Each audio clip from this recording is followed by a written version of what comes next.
Welcome back. Today we're listening to Matthew chapter 12 as Jesus reveals himself as the Lord of the Sabbath. Let's begin. At that time, Jesus went on the Sabbath day through the grain fields. His disciples were hungry and began to pluck heads of grain and to eat. But the Pharisees, when they saw it, said to him, "Behold, your disciples do what is not lawful to do on the Sabbath." But he said to them, "Haven't you read what David did when he was hungry and those who were with him, how he entered into God's house and ate the showbread which was not lawful for him to eat, nor for those who were with him, but only for the priests? Or have you not read in the law that on the Sabbath day the priests in the temple profane the Sabbath and are guiltless? But I tell you that one greater than the temple is here. But if you had known what this means, I desire mercy and not sacrifice, you wouldn't have condemned the guiltless.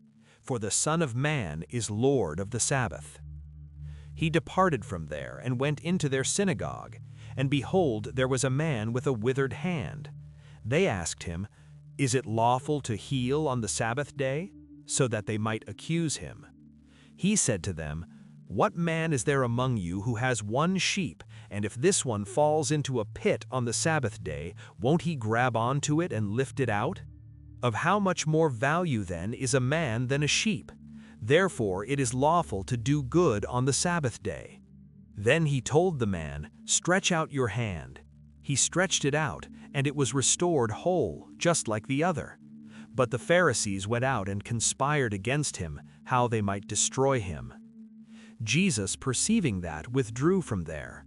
Great multitudes followed him, and he healed them all, and commanded them that they should not make him known, that it might be fulfilled which was spoken through Isaiah the prophet, saying, "Behold, my servant whom I have chosen, my beloved in whom my soul is well pleased.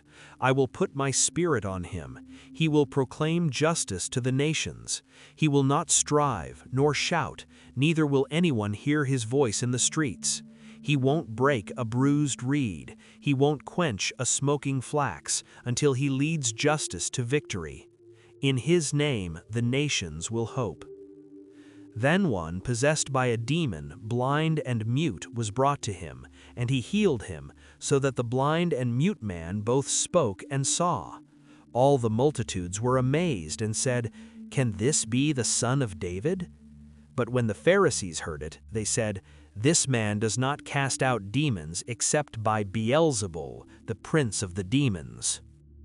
Knowing their thoughts, Jesus said to them, "Every kingdom divided against itself is brought to desolation, and every city or house divided against itself will not stand. If Satan casts out Satan, he is divided against himself. How then will his kingdom stand? If I by Beelzebul cast out demons, by whom do your children cast them out? Therefore they will be your judges. But if I by the Spirit of God cast out demons, then God's kingdom has come upon you. Or how can one enter into the house of the strong man and plunder his goods, unless he first bind the strong man? Then he will plunder his house. He who is not with me is against me, and he who doesn't gather with me scatters. Therefore I tell you, every sin and blasphemy will be forgiven men, but the blasphemy against the Spirit will not be forgiven men. Whoever speaks a word against the Son of Man, it will be forgiven him, but whoever speaks against the Holy Spirit, it will not be forgiven him, either in this age or in that which is to come. Either make the tree good and its fruit good, or make the tree corrupt and its fruit corrupt, for the tree is known by its fruit. You offspring of vipers, how can you, being evil, speak good things? For out of the abundance of the heart the mouth speaks. The good man out of his good treasure brings out good things, and the evil man out of his evil treasure brings out evil things. I tell you that every idle word that men speak, they will give account of it in the day of judgment. For by your words you will be justified, and by your words you will be condemned." Then certain of the scribes and Pharisees answered him, "Teacher, we want to see a sign from you." But he answered them, An evil and adulterous generation seeks after a sign, but no sign will be given to it but the sign of Jonah the prophet.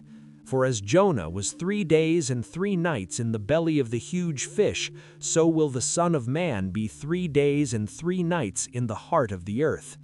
The men of Nineveh will stand up in the judgment with this generation and will condemn it, for they repented at the preaching of Jonah, and behold, someone greater than Jonah is here.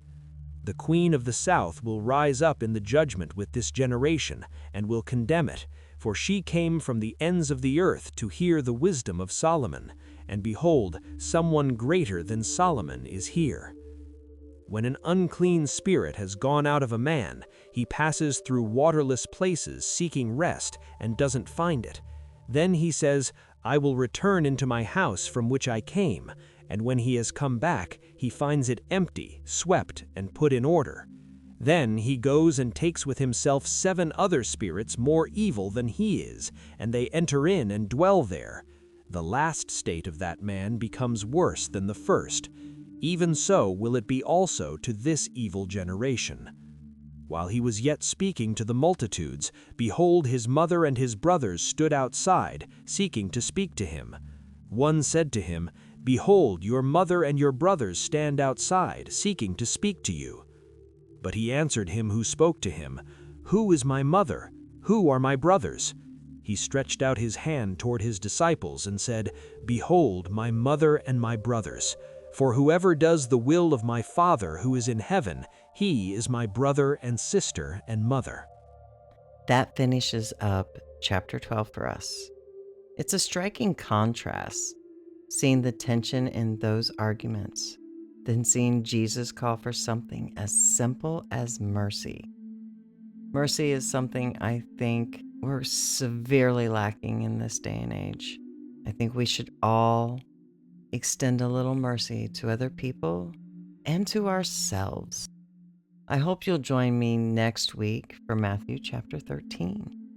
As always, please be kind to yourself and God bless.